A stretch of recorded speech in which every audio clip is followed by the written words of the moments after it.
it just makes it a little bit stressful situation.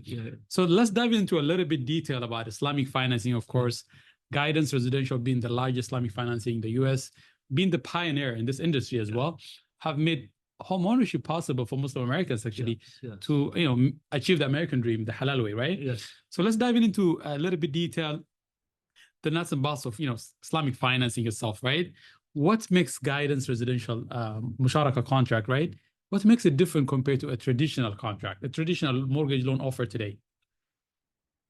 Absolutely. This is actually a fantastic question because there is always that misconception of they are the same. Yes.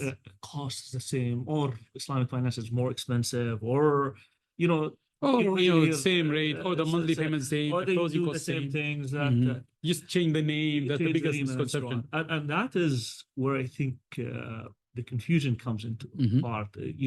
First I want to say Islamic finance is not about being cheaper or more expensive.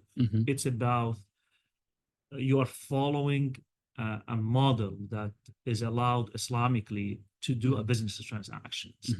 In the banking industry, what would you do in the conventional mortgage? The way to own a home, you have. Can you dive in a little bit in detail? So what people say is like, there's few banks available out there offering Islamic financing, right? So I know that Guidance is the only Islamic financing company that actually is not a bank or affiliated with the bank. What is the importance of that? Can you dive in a little bit? What's the difference between the non-banking model and the bank model? Sure. And actually, I want to say it's not just Guidance. It's not only not a bank. First, it's the only company that is a Muslim-owned. Absolutely. That is, I think that is very important. Why I say that? Because Muslim-owned companies,